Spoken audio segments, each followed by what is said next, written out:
Assalamualaikum warahmatullahi wabarakatuh. Selamat malam mahasiswaku semuanya dari Stekom Group, baik yang berada di Sekolah Tinggi Ilmu Ekonomi Studi Ekonomi Modern dan dari Universitas Stekom, baik yang jurusan manajemen, jurusan akuntansi, bisnis, kewirausahaan.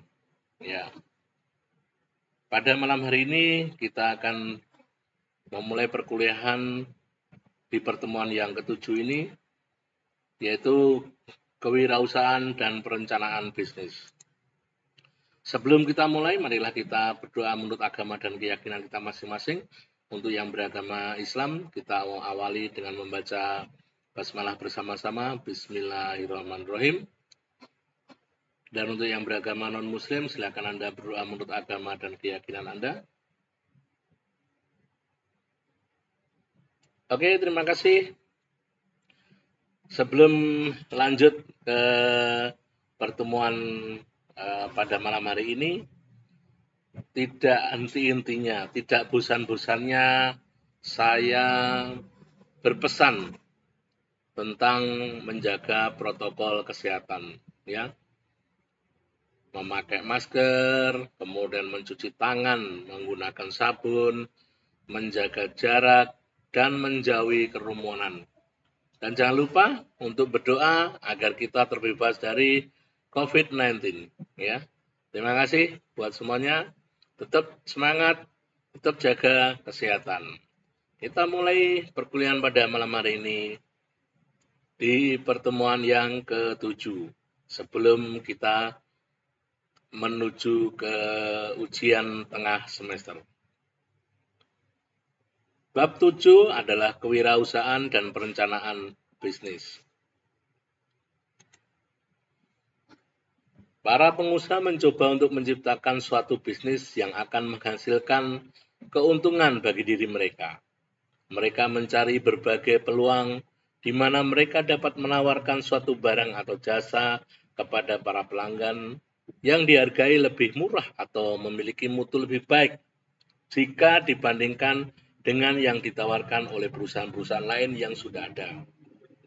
Dengan cara ini, mereka dapat memuaskan pelanggannya dan menghasilkan pendapatan.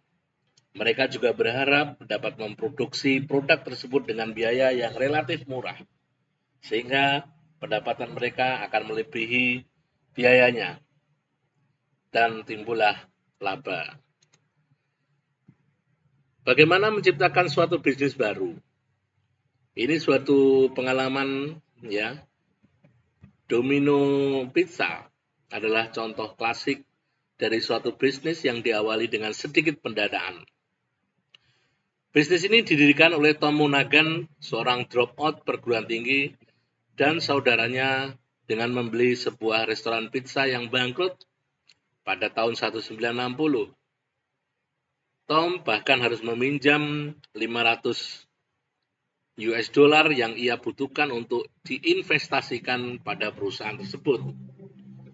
Kemudian ia berhasil menarik saudaranya atas bisnis tersebut. Domino's Pizza kini menghasilkan penjualan sekitar 1 miliar per tahun. Di samping itu, ada beberapa startup di Indonesia ya yang diawali dengan pendanaan yang sangat minim. Ya, sangat minim. Dulu orang ketika berusaha atau mempunyai usaha taksi, maka orang itu harus orang yang kaya. Ya, orang yang kaya, orang yang punya modal untuk membeli mobil, orang yang punya modal untuk membuat izin, membuat lapangan sebagai garasinya. Tetapi sekarang coba Anda bisa lihat, ya. Orang punya taksi tapi tidak punya mobil. Orang punya ojek tapi dia tidak punya sepeda motor, ya. Bahkan orang bisa punya pesawat tanpa harus punya pesawat, ya. Dia bisa menjual hotel tanpa punya hotel. Semua dilakukan apa? Dilakukan secara online, ya. Dan itu juga tidak membutuhkan pendanaan yang banyak, ya. Seperti Gojek pertama kali, ya, didirikan oleh Pak Nadiem Makarim yang sekarang menjadi Menteri Kementerian Pendidikan dan Kebudayaan, Ristek dan Teknologi, itu masih dalam hitungan jutaan, ya. Tetapi sekarang penghasilan Gojek itu sudah mencapai miliar, ya, sudah miliar, bukan jutaan lagi. Nah, Anda tahu sekarang Gojek merger dengan Tokopedia. Nah, luar biasa kan? Nah, itulah yang dinamakan menciptakan suatu bisnis baru. Ya, jadi mahasiswaku semua jangan takut untuk memulai sesuatu bisnis yang baru. Berbagai sumber online untuk menciptakan suatu bisnis. Memulai suatu bisnis kecil dapat menjadi sebuah proses yang rumit. Internet menjadi proses di atas sedikit lebih mudah. Beragam situs mengenai mulai suatu bisnis. Informasi mengenai bantuan pemerintah. Saran mengenai industri-industri khusus. Pola-pola rencana bisnis dan pembahasan mengenai isu-isu hukum dapat ditemukan dengan mudah.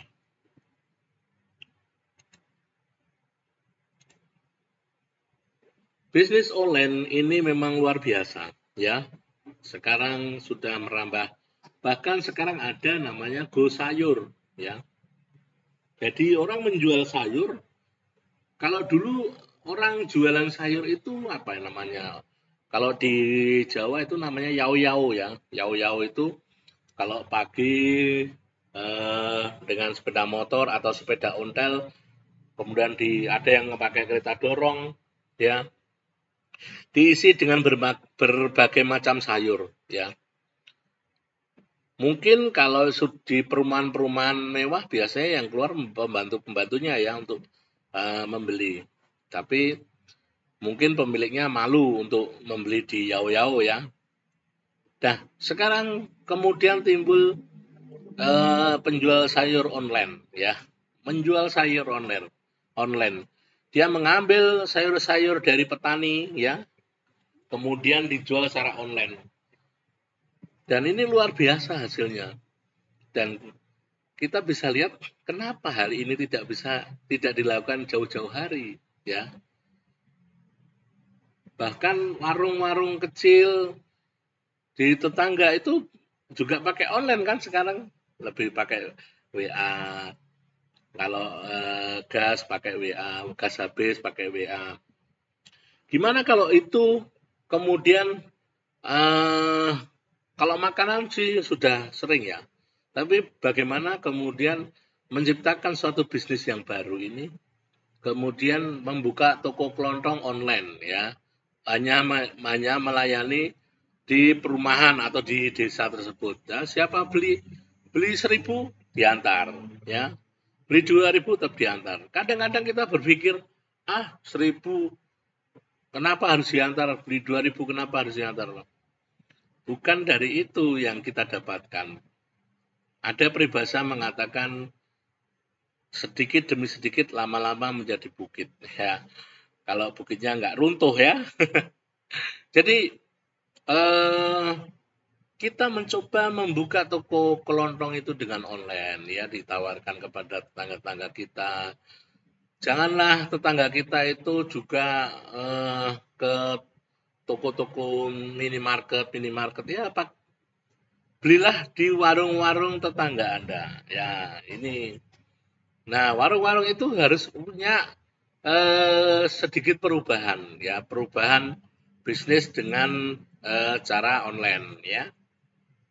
Karena di internet itu kan banyak ilmu yang bisa didapat, ya. Internet itu ada dua. Dia kalau kita mencari hal yang buruk di internet itu akan mudah didapat, mudah sekali didapat, banyak temannya, dan bisa menikmati secara sendiri, ya. Kalau mau mencari kebaikan di internet, banyak temennya juga. Bisa mencari sendiri, bisa menikmati sendiri. Kedua-duanya sama, ya. Baik yang mencari hal-hal yang jelek di internet atau hal yang baik di internet. Kita bicara masalah hal-hal yang baik saja, ya. Bahwa dengan internet ini orang menjadi terbantu, ya, terbantu. Contoh, saya punya satu teman, ya, teman kemudian dia itu menjual bandeng, ya, bandeng, kemudian jadi bandeng itu diambil dagingnya, kemudian diolah semacam tahu bakso gitu ya mungkin, kemudian dimasukkan lagi ke bandengnya. Nah, itu dia dulu pertama kali menjual ya cuma dijual di pinggir jalan gitu ya, dijual di pinggir jalan. Kemudian menjadi apa oleh-oleh kalau dia ada teman yang datang kemudian dibuatkan gitu. Tetapi kemudian ketika saya datang ke sana, kemudian kita bercerita, kemudian dia pengen punya Instagram, ya. Karena saya cerita, kemudian dia pengen punya Instagram. Akhirnya oleh anak saya dibuatkan Instagram, ya, produk dia. Dan alhamdulillah produk dia di bawah CV Amira sekarang besar di Pemalang, ya. Tidak besar-besar amat, tetapi lebih ramai daripada sebelum dia masuk ke medsos, ke internet, ya. Jadi gunakan internet itu dengan baik dan bijak, maka internet akan membantu Anda mendapatkan sesuatu yang baik-baik juga dan bisa membantu Anda untuk bisa menjual atau membantu Anda dalam membantu membesarkan usaha Anda, ya. Sebagai seorang pengusaha, ya, ini ada pro kontra untuk menjadi pengusaha. Orang tidak langsung dilahirkan sebagai seorang pengusaha. Mereka memilih untuk menjadi seorang pengusaha daripada bekerja sebagai karyawan untuk sebuah perusahaan. Beberapa keuntungan penting dari menjadi seorang pengusaha adalah sebagai seorang pengusaha, Anda kemungkinan dapat memperoleh keuntungan besar dari bisnis Anda. Karenanya, mendapatkan penghasilan yang jauh lebih tinggi dibanding dengan jika Anda bekerja untuk bisnis lain. Anda dapat menjadi pimpinan bagi diri sendiri dan menjalankan bisnis sesuai dengan keinginan Anda. Karena Anda memegang kendali, Anda tak perlu takut disalahkan oleh seorang pimpinan atau dipecat. Anda memiliki kepuasan bekerja di suatu bisnis yang Anda ciptakan sendiri dan kemungkinan besar lebih bersedia untuk bekerja sama dengan Anda dan akan langsung mendapatkan imbalan atas pekerjaan Anda dalam bentuk laba bisnis yang lebih tinggi. Ini juga ada satu cerita, ya, ada satu cerita kebetulan ini ada dua kakak beradik, ya, dua kakak beradik. Kebetulan dia PNS, ya, PNS di sebuah kabupaten gitu kan. Kakaknya PNS, adiknya PNS, tapi adiknya belum diangkat, ya. Masih honorer, adiknya masih honorer. Kemudian adiknya ini kalau malam jualan hik, ya, jualan hik. Dan dari hik itu jadi dia pagi belanja untuk keperluan hik, kemudian masuk kerja menjadi seorang honorer PNS, ya. Kalau sekarang THL, ya, tenaga harian lepas, ya. Kemudian dia kalau pulang dari kantor langsung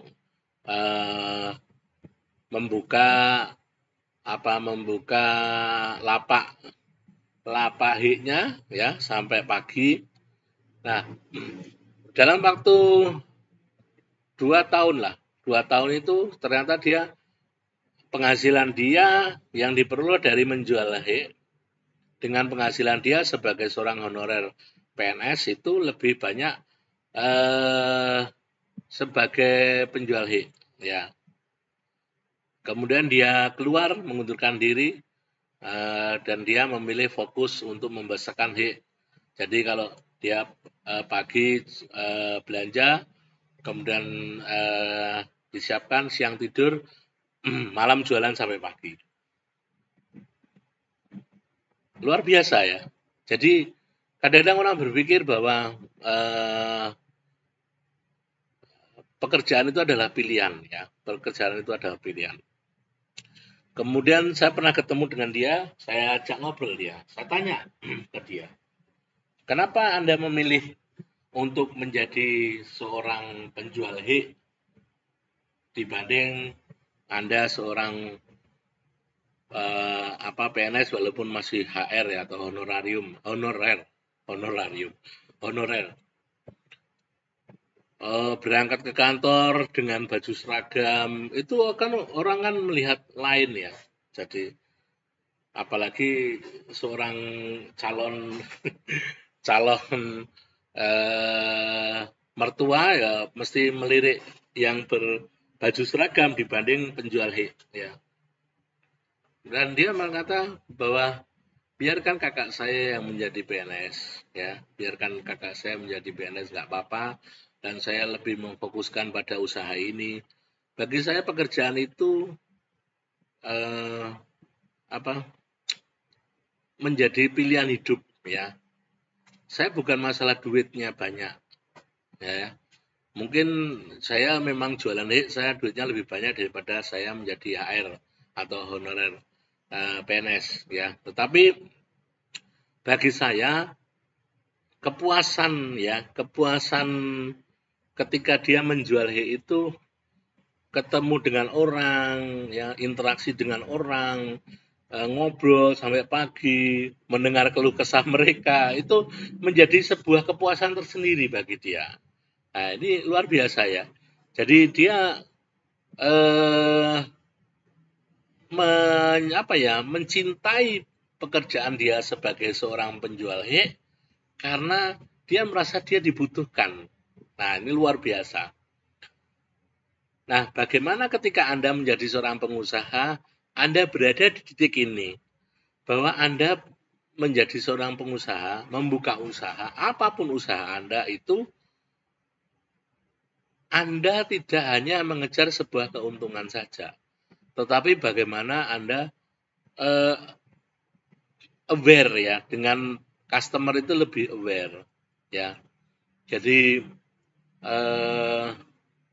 customer itu merasa nyaman ketika berada di warung Anda atau toko Anda, seperti itu. Jadi ini memang kadang-kadang sulit, apalagi kita dalam keadaan lelah ya, kadang-kadang lelah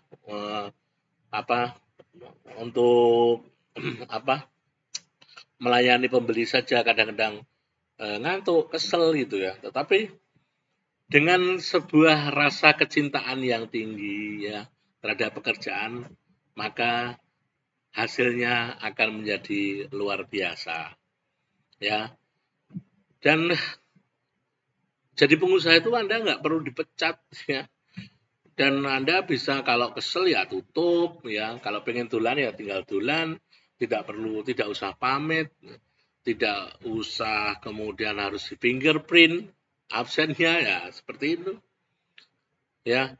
Dan orang-orang yang bekerja di pengusaha ini itu kalau dalam bahasa Jawanya ora obah ora mamah, akeh obah akeh mamae gitu lah. Maksudnya bukan akeh bojone ya, bukan. Maksudnya ketika kita kita bergerak itu pasti akan mendapatkan hasil yang ya. Kalau semakin kita bekerja dengan keras, semakin kita bekerja dengan giat, maka hasil yang akan kita dapat juga akan bertambah ya. Nah, seperti itu bukan tambah mamah ya. Jangan salah nanti dikira tambah mama, saya repot nanti, saya bisa dimarahin orang-orang ya.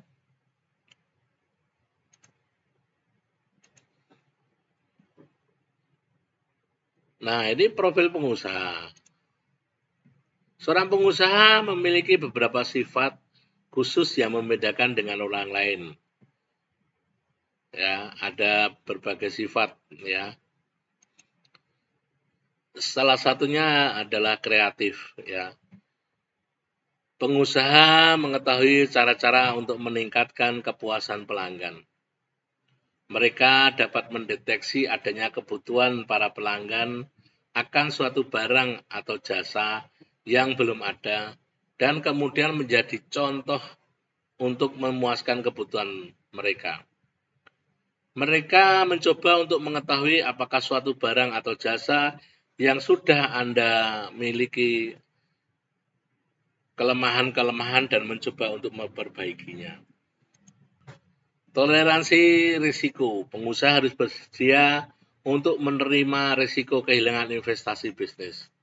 Inisiatif. Pengusaha harus bersedia untuk mengambil inisiatif guna memastikan ide mereka terlaksana. Mereka dapat menyadari adanya tantangan dan langsung berhadapan dengannya untuk mengambil inisiatif. Para pengusaha perlu memiliki ambisi dan kegigihan. Ya, jadi orang kreatif itu berbeda dengan orang pintar, orang cerdas ya. Jadi ini saya selalu menceritakan sebuah pengalaman yang berhubungan dengan mata kuliah yang saya terangkan ya. Jadi waktu saya sekolah SMA ya, waktu sekolah saya SMA, kelas kami itu sangat diremehkan ya, diremehkan oleh guru-guru ya. Diremehkan, kemudian dipandang sebelah mata. Bahkan tidak hanya guru-guru, kadang-kadang teman-teman pun yang punya standar tinggi ya kadang memandang sebelah mata kepada kelas kami. Memang kelas kami ini termasuk kalau orang berkata kelas buangan mungkin ya. Jadi orang itu kan kalau sekolah di SMA itu menginginkan jurusannya kalau nggak IPA ya dulu kalau nggak A1 A2 lah, kalau nggak fisika ya biologi, kalau jurusan ya kalau nggak IPS IPA IPS kan gitu kan. Kalau zaman sekarang kan IPA IPS. Kalau kami ini adalah jurusan bahasa ya, jurusan A4 itu bahasa ya, bahasa dan budaya.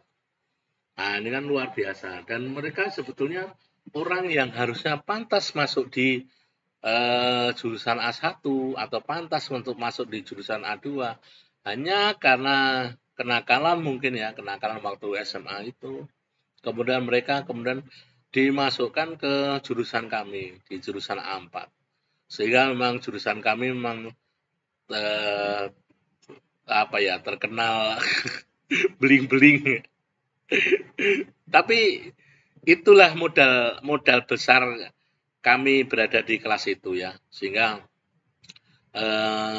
pernah kami ikut karnaval karena kami tidak ditunjuk, tidak dijawil untuk ikut karnaval, akhirnya kami ikut karnaval. Karnaval 17-an, urunan nyewa mobil, kemudian kita ikut karnaval. Ya pokoknya yang penting tim hore lah gitu, tim hore ya. Dan mereka adalah orang-orang yang kreatif ya, orang-orang yang kreatif. Dan alhamdulillah setelah sekian lama kami berpisah ya, setelah sekian lama kami berpisah, akhirnya kami bertemu kembali, banyak yang menjadi guru ya, alhamdulillah ya buat teman-teman saya, kemudian pengusaha ya, ada pengusaha sepatu, kemudian pengusaha mebel di Jepara, kemudian ada pengusaha mebel antik ya, barang-barang antik, kemudian banyaklah yang jadi pengusaha ya, dan itu luar biasa ya. Dan kami memang bukan orang-orang cerdas ya, kami bukan orang-orang cerdas, Tapi mungkin lebih ke kreatif ya, kreatif karena kenakalan itu berawal dari karena saking kreatifnya saja. Ya, toh?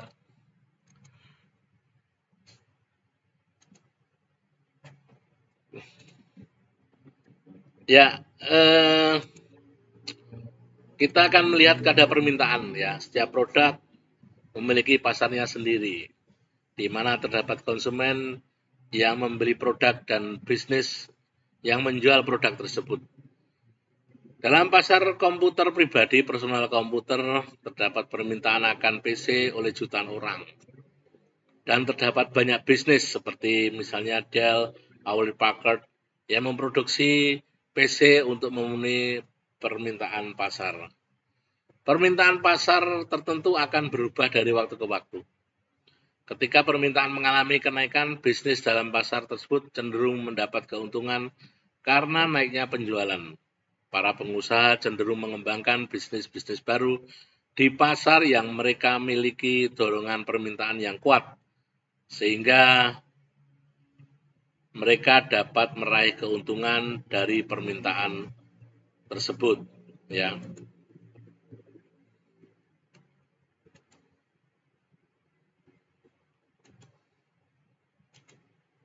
Persaingan dalam segmen. Setiap pasar memiliki segmen atau sekumpulan yang mencerminkan jenis bisnis tertentu dan mutu yang dirasakan. Jadi suatu pasar dapat didefinisikan secara lebih sempit ya, menurut jenis dan mutunya. Segmen pasar seperti ini memungkinkan sebuah perusahaan mengidentifikasi pesaing-pesaing utamanya sehingga mereka dapat dinilai. Keunggulan-keunggulan penting. Menghasilkan produk secara efisien. Jika suatu bisnis baru dapat menghasilkan produk dengan mutu yang serupa dengan biaya yang lebih rendah, maka bisnis tersebut dapat memberikan harga yang lebih rendah dibanding harga kepada pesaingnya. Menggunakan analisis SWOT untuk mengembangkan keunggulan kompetitif, para pengusaha pada umumnya menggunakan analisis SWOT untuk mengembangkan keunggulan kompetitif. SWOT itu singkatan dari strength atau kekuatan, weakness kelemahan, opportunity peluang, dan threat atau ancaman. Kekuatan, bagaimana produk itu kelebihannya apa, ya. Kemudian kelemahan dari produk itu apa, ya. Nah, peluang untuk bisa mengembangkan produk itu apa? Itu. Kemudian apa sih yang menjadi ancaman produk-produk kita yang akan kita jual? Nah, ini perlu dianalisis SWOT ya. Analisis SWOT itu sebuah analisis yang sederhana ya, tidak membutuhkan tidak membutuhkan dengan penelitian yang rumit, enggak ya. Apabila kita mau usaha, sebaiknya gunakan analisis SWOT ini sehingga kita tahu bahwa produk yang kita jual itu punya kekuatan. Di samping kekuatan pasti ada kelemahannya. Nah, kelemahan dan kekuatan itu bisa menjadi peluang kita, ya. Tapi peluang tersebut bisa menjadi ancaman juga, ya. Itulah analisis SWOT. Saya harapkan mahasiswa memahami apa yang dinamakan dengan analisis SWOT. Rencana manajemen, ya.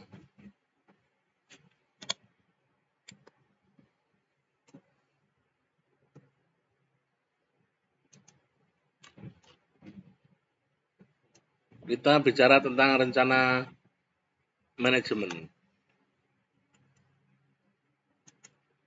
Rencana manajemen yang meliputi rencana operasi, berfokus pada usulan struktur organisasi perusahaan, produksi, dan sumber daya manusia.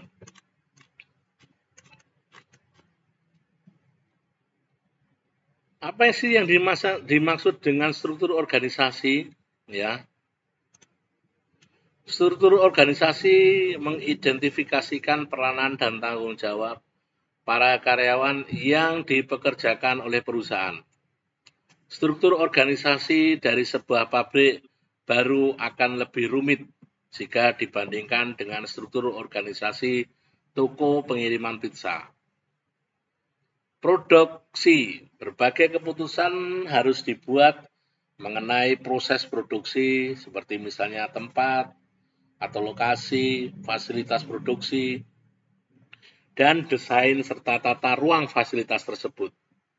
Keputusan mengenai lokasi dapat memberikan biaya yang besar pada kinerja perusahaan, karena ia akan mempengaruhi biaya sewa lokasi dalam sebuah gedung maupun pendapatan yang dihasilkan oleh bisnis. Sumber daya manusia. Bisnis harus membuat suatu lingkungan kerja yang akan memotivasi karyawan. Bisnis juga memiliki rencana untuk mengawasi dan mengevaluasi karyawan-karyawan tersebut. Dengan melakukan pengawasan dan memberikan kompensasi kepada para karyawan secara benar, bisnis tersebut dapat memastikan bahwa para karyawan bekerja keras untuk memaksimalkan kinerjanya. Selanjutnya adalah kita bicara tentang rencana pemasaran. Rencana pemasaran akan berfokus pada pasar target, karakteristik, produk, penentuan harga, distribusi, dan promosi. Pasar target.